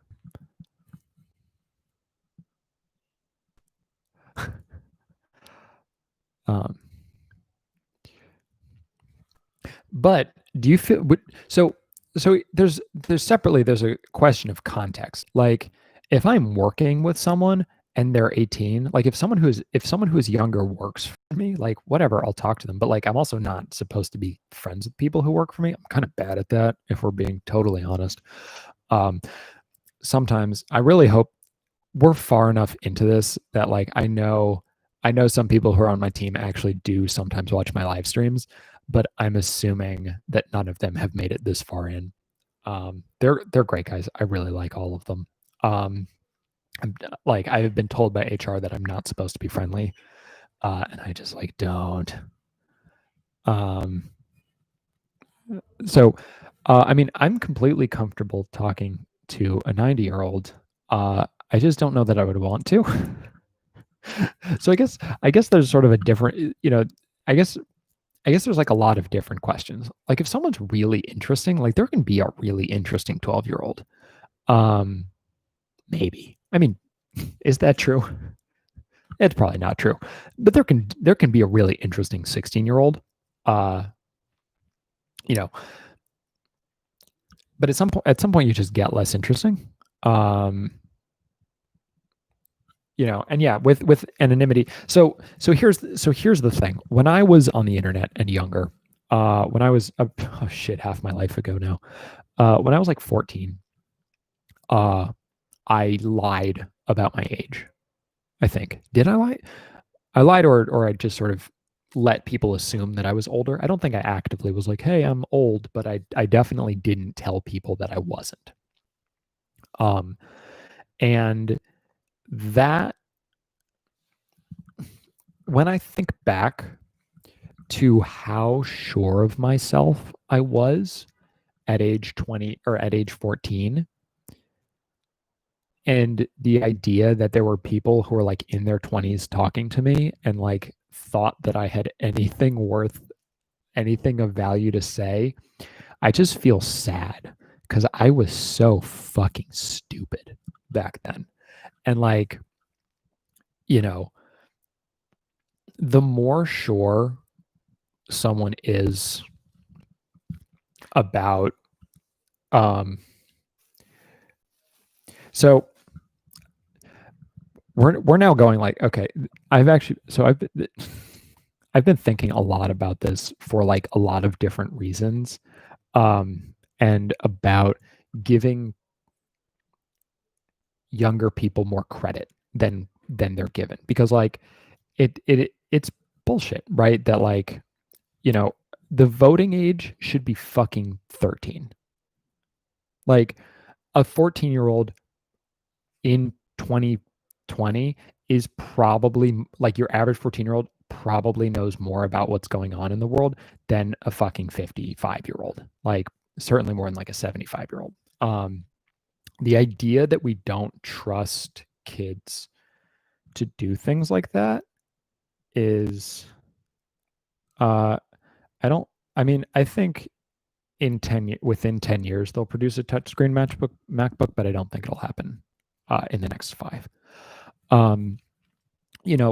Because like,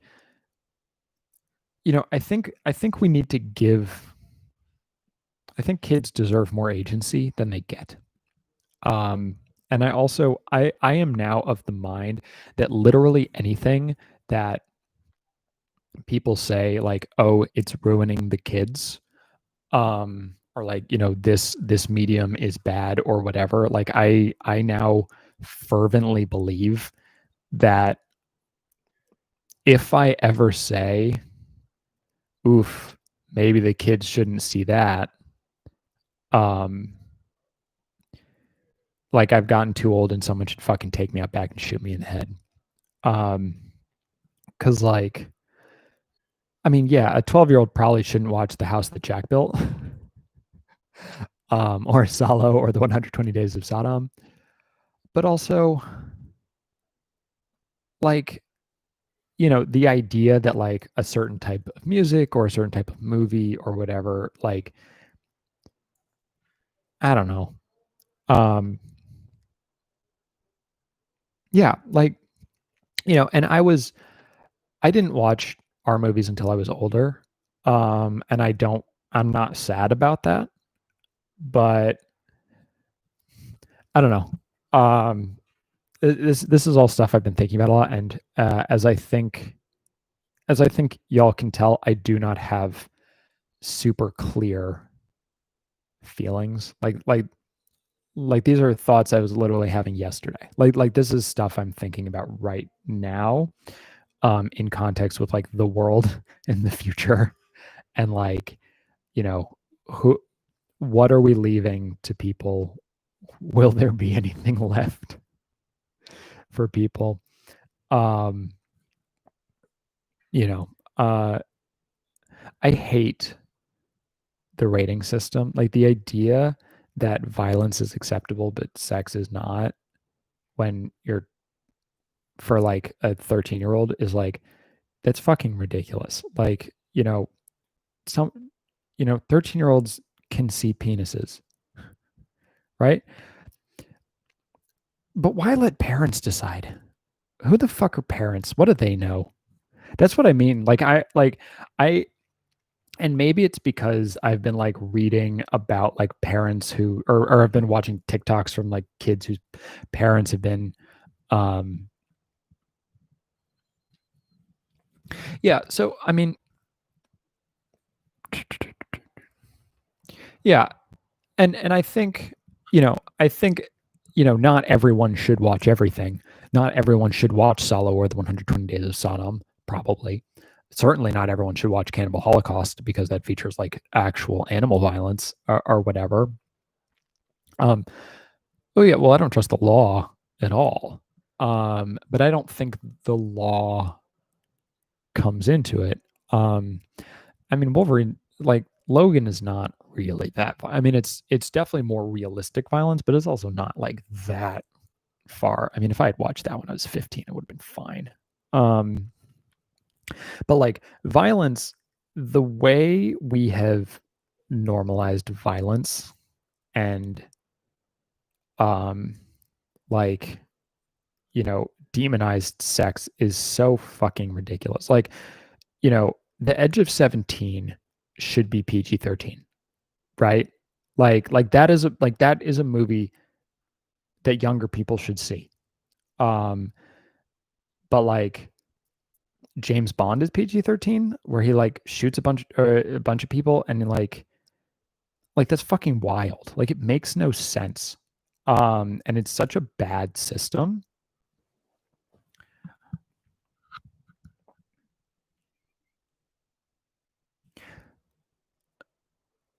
Actually, you know what, Aaron? Someone asked me what movie everyone should see, and actually, I think German concentration camps factual survey is the answer to that question. There was a survey recently that showed that a lot of Americans do not know that, like a lot of younger Americans do not know that 6 million Jews were killed in the Holocaust. Like 1/5 of surveyed people under the age of 25 did not know that. I watched about an hour. I think it's like an hour and a half. I watched an hour of that, and it was one of the most truly upsetting things I have ever seen. I watched it I talked about it briefly in my like best of the decade list, because Son of Saul is on that list, which is takes place in a concentration camp. But I like watched I watched some of German concentration camps factual survey because it was on YouTube, and like the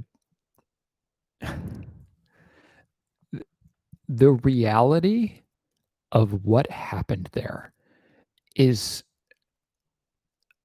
genuinely unfathomable.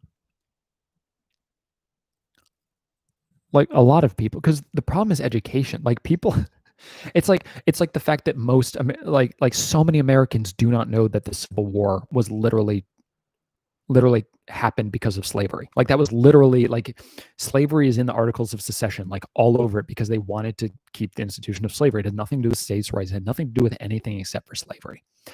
But people aren't taught that.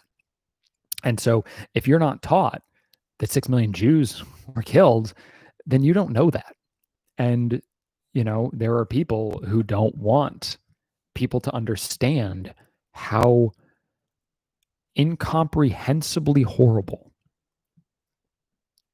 it was. Yeah. So the German concentration camps factual survey is like it's like a condensed thing. So when troops came to liberate the camps, is they you know, is they brought, I mean, the Trail of Tears. Yeah, I mean, there's so many genocides and like awful thing, and millions of people were killed, and for sure, um, and all of that deserves to be recognized and treated with the respect it deserves and remembered.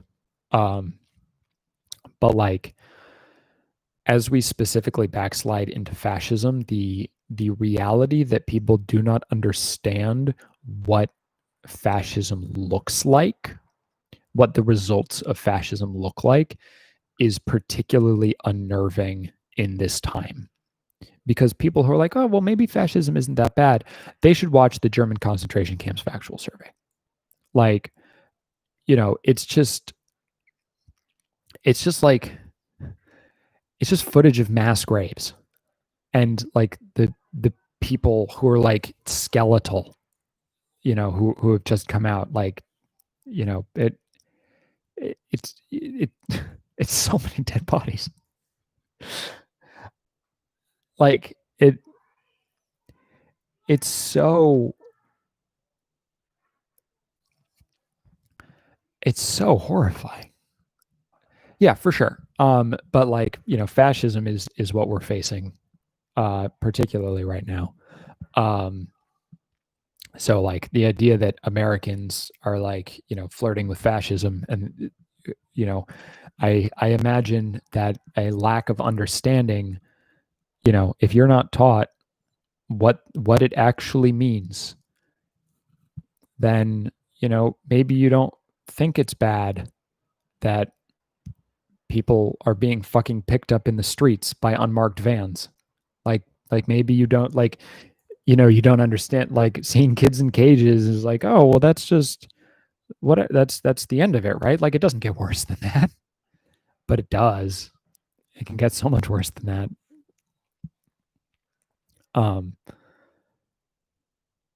Yeah, I mean, so my grandmother grew up in Nazi Austria.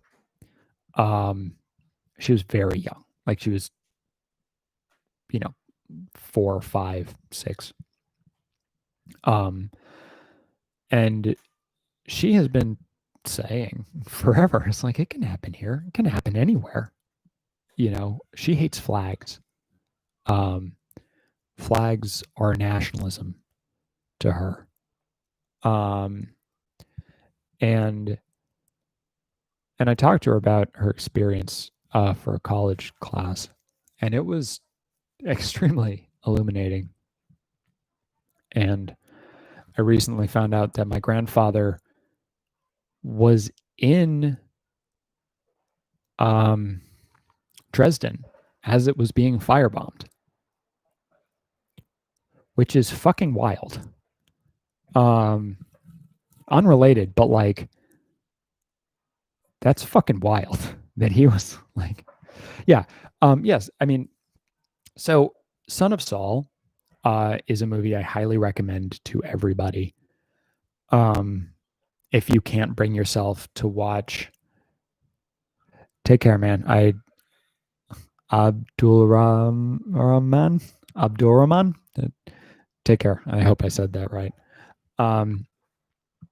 Son of Saul is a technically incredible film about a Jewish man being forced to work. Hell yeah, I tried. Is a film about a Jewish worker.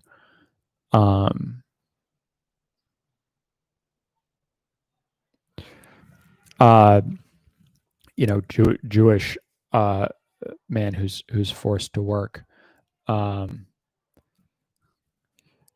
Yeah, I do not like the American flag. I really don't like flags. Like they really, yeah. Son of Saul is incredible. And the way it depicts Oreo. Okay, take care, Oreo.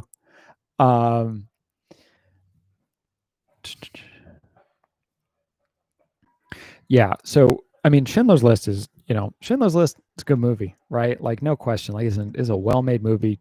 Steven Spielberg knows how to make good movies, but it does not really depict the horrors of that. I've never seen a movie other do it as well as Son of Saul. Like Son of Saul is just so horrifically matter of fact. But while being like so like technically brilliant, like it's such a well-made movie. Like Jesus Christ. But it's, you know, like that's a movie that everyone should see.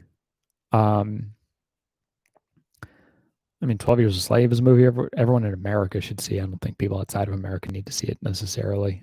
Although, you know, I know there are people who feel that that's like torture porn of its own, and there's plenty of, you know, complexity there. I don't know. I feel like the answer is something with sort of historical meaning about something that we've forgotten. And it seems to me that I think German. I mean, actually, you know what? Speaking of Indonesia, fucking The Act of Killing. I've talked about my feelings on The Act of Killing and how I feel like it's kind of a boring movie, but like that is another movie that honestly everyone should probably see.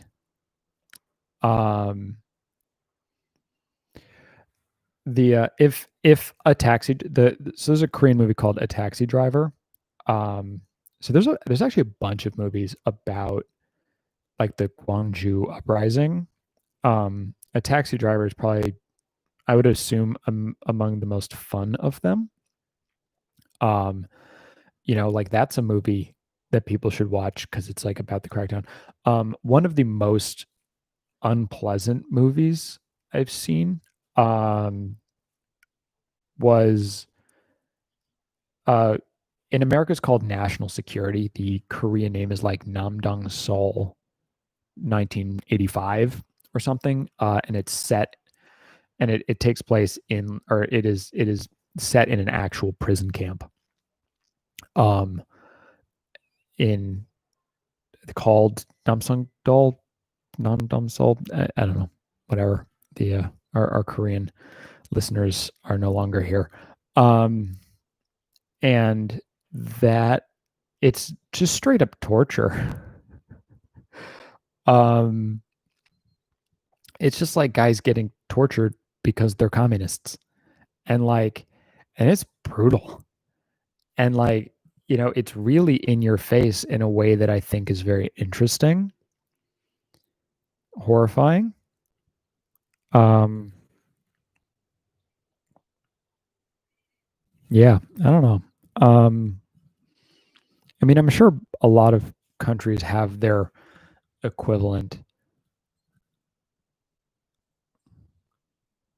Take care, Willow. Have a have a lovely night. I'm sure I'll see you in the next one.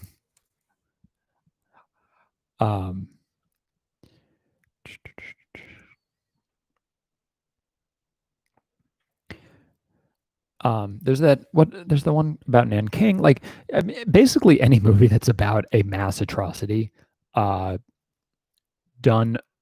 appropriately, has value, right? Like, has sort of an inherent value beyond.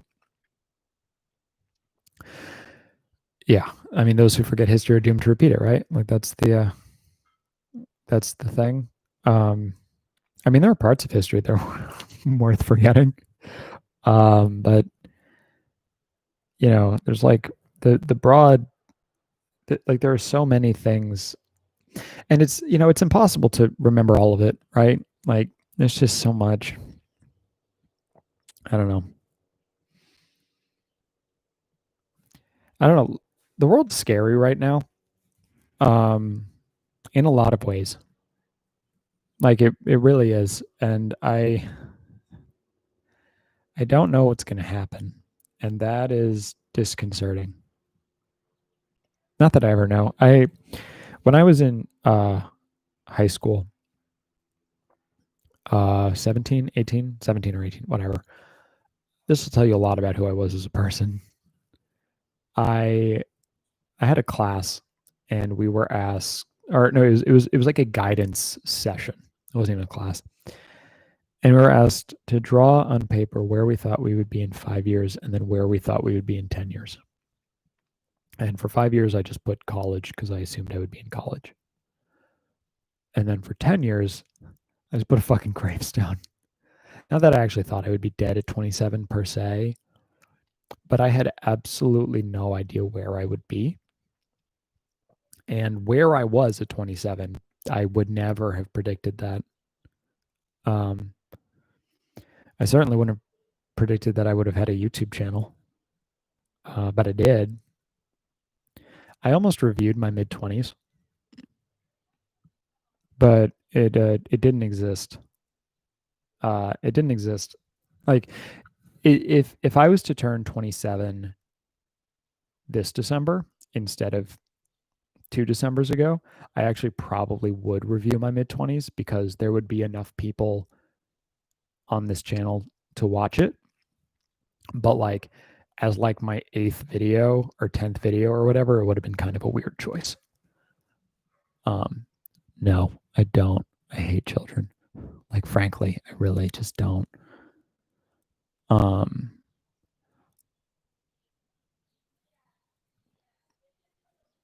Jesus Christ, that's horrifying.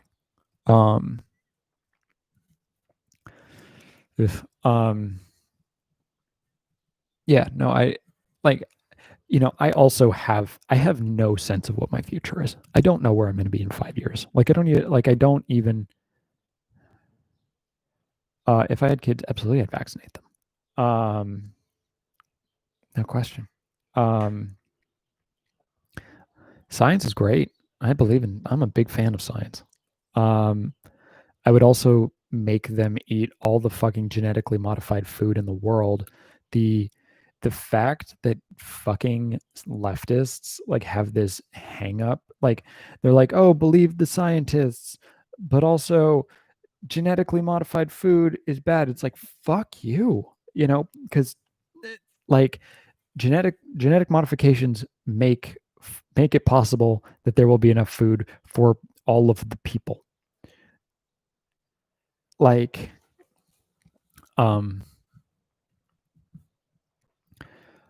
I mean, my feelings on sort of alternative stuff are kind of complicated. I take several supplements that were prescribed to me by a doctor, and so that but if a doctor didn't tell me to take them, I wouldn't. And she was like, use this brand, like this is real stuff. Like I would prefer that supplements or whatever were properly regulated, and like you could guarantee. I'm allergic to mold. I've finally come up with what my diet is. I decided literally 3 days ago. I will eat mostly vegetarian, but every once in a while I won't. I mean, I eat largely vegan because my girlfriend's vegan. So like a lot of meals I have are vegan. Really the only non-vegan thing I eat on a daily basis is eggs because I make avocado toast every morning because I'm that kind of millennial. It's my breakfast. Is avocado toast with eggs every single day. And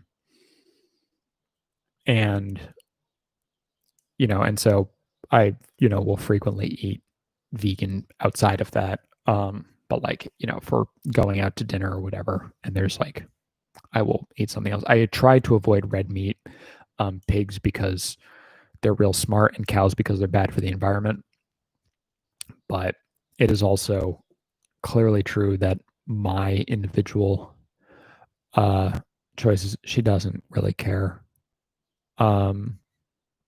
If she did, like, because I have eaten less and less meat over the course of our relationship, but like that's just sort of an inevitable result of us eating the same food. She doesn't push her feelings about it onto me in any meaningful ways. I answered your question, Jim Jam. It has a PR problem. Um, that was when I said that literally an hour and 45 minutes ago. That's what I was talking about. Jesus Christ, this has been going on for more than 2 fucking hours. And some of you have been here the entire time. And by some of you, I mostly mean Mike. Um, I mean, I think when lab grown meat becomes viable, I think it'll change things. I'm not aiming for 3.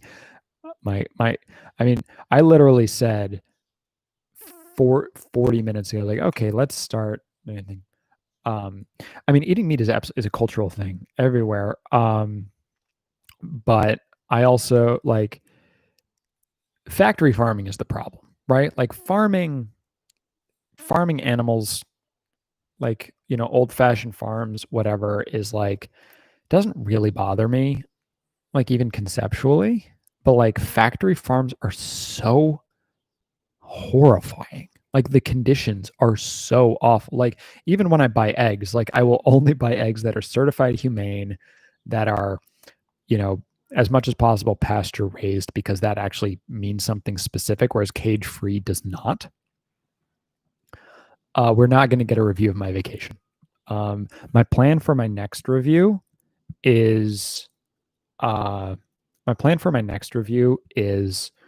Exorcist. I'm going to try to bang that out this week,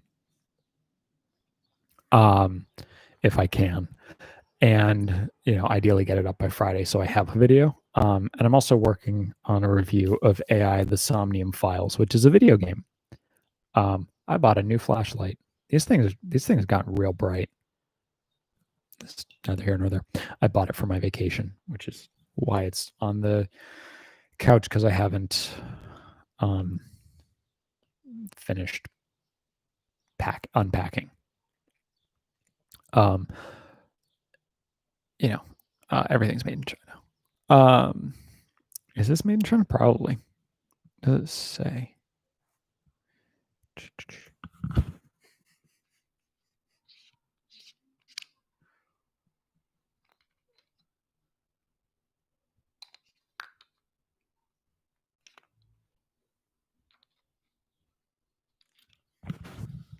I don't know. Whatever. Riveting content. Riveting content. My favorite thing I did on my vacation. No, that was not my favorite thing that I did. Honestly, it was a hike. I hiked up so I'm definitely going to post some photos on my Instagram from the trip. I have a lot of pictures that I took. Part of my thing about Instagram is I just like generally forget to take pictures, or rather I feel weird posting pictures. I have pictures from like a trip to Europe I took 5 years ago that I never posted, because I try not to be annoying. Like I try really, really hard to not be annoying when I post things on social media. Like I try not to post too much. I try not to be like too needlessly like personal. Like I don't post food ever, because it's like I don't care about other people's lives. So why would I tell them mine? Right? This video is kind of an interesting exception, where it's like, I mean, I'm talking about myself primarily, but y'all clicked on it, right? Like it's like this was like an active thing. Like there's one video. It's not like I'm you know uh filling everyone's subscription feed with like tons and tons of videos, because that would just be annoying, it'd be obnoxious, and I don't want to do that. Yeah, like this is a more Yeah, like that's what this is. But like, on Instagram or whatever, like I refuse to post more than one picture a day. And what'll happen is I will put together a bunch of pictures that I took, and then after like 3 days, I'll just like forget. And then it's like been a week, and I'm like, I mean, I haven't been to Maine in so long. It's been like 2 weeks since I've been to Maine. It's weird if I keep posting pictures, right? So that's an issue. Um, yeah, yeah. I don't know. Um, it'd be fun. Nope, never mind. I've changed my mind. I realize that's a terrible idea. So forget I said anything. I love. I do like ice cream. Ben and Jerry's half baked is the best thing. No, I'm not going to say it.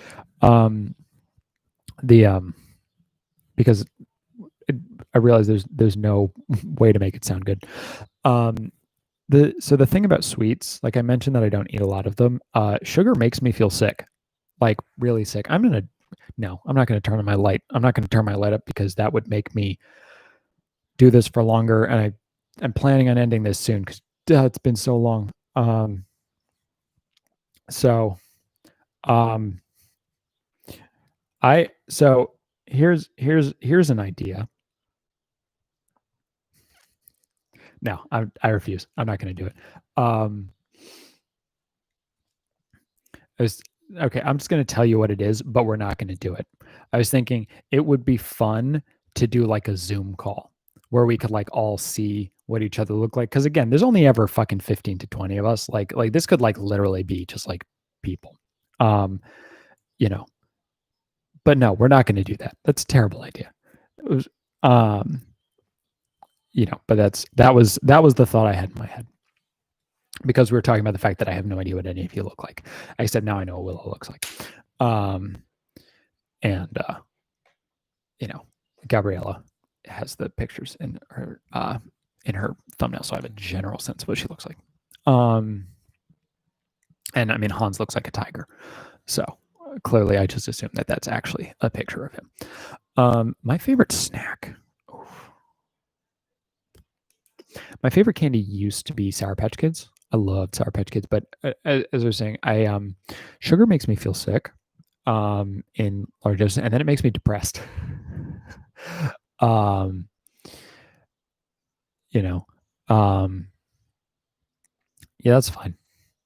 Um, sugar makes me depressed. So I try not to have too much of it.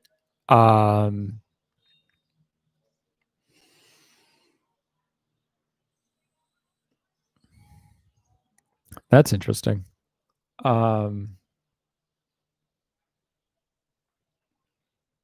That's interesting. Um, the let's see, but my favorite specific snack, two Le Jour fruit tarts. The Korean French bakery. Man, those fruit tarts are so good. I used to get one a week for like 3 years. I got one every single week. Um, shit was dope. Um,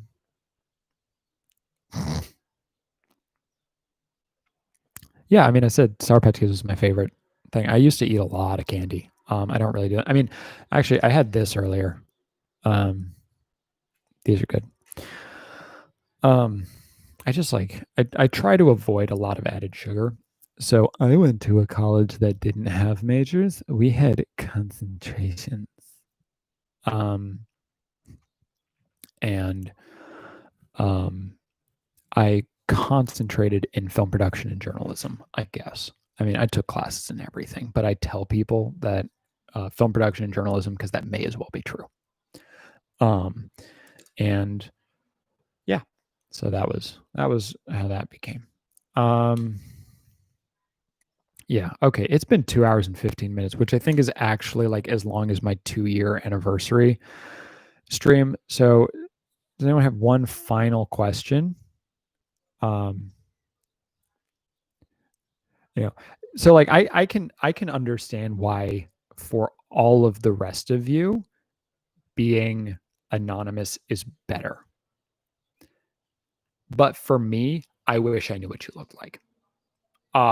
Just because I like putting faces to names. Like, but I'm not going to ask you to like email me a photo of yourself. That would be so fucking unacceptable. But like that was sort of where it came from. It's like, what's the what is the acceptable version of that idea? And I was like, even that's not acceptable. So that was why I said like, no, we're not doing that. I definitely understand. Yeah.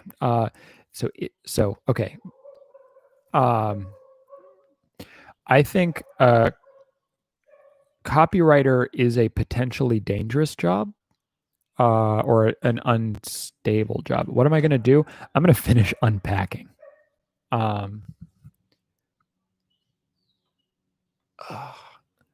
am kind of curious, man. Your avatar is so small. Unstable because AI, like AI machines like GPT-3 are getting really, really good at making up bullshit. Like technically you could do that. Like my email is available. Someone sent me a really nice email recently that was like, "Hey, thank you for making things that I like," and the dude knew my name, which is exciting because like, that means he's watched some of my older videos and or looked at my Twitter. But like, I'm not going to tell you to do that. Like that's like, don't, in fact, I should actively tell you not to send me photos of yourself because I don't need the right opinion video about how I got fucking busted for like telling a bunch of children because I found out today that a bunch of children watch my goddamn YouTube videos. I thought everyone was my age. But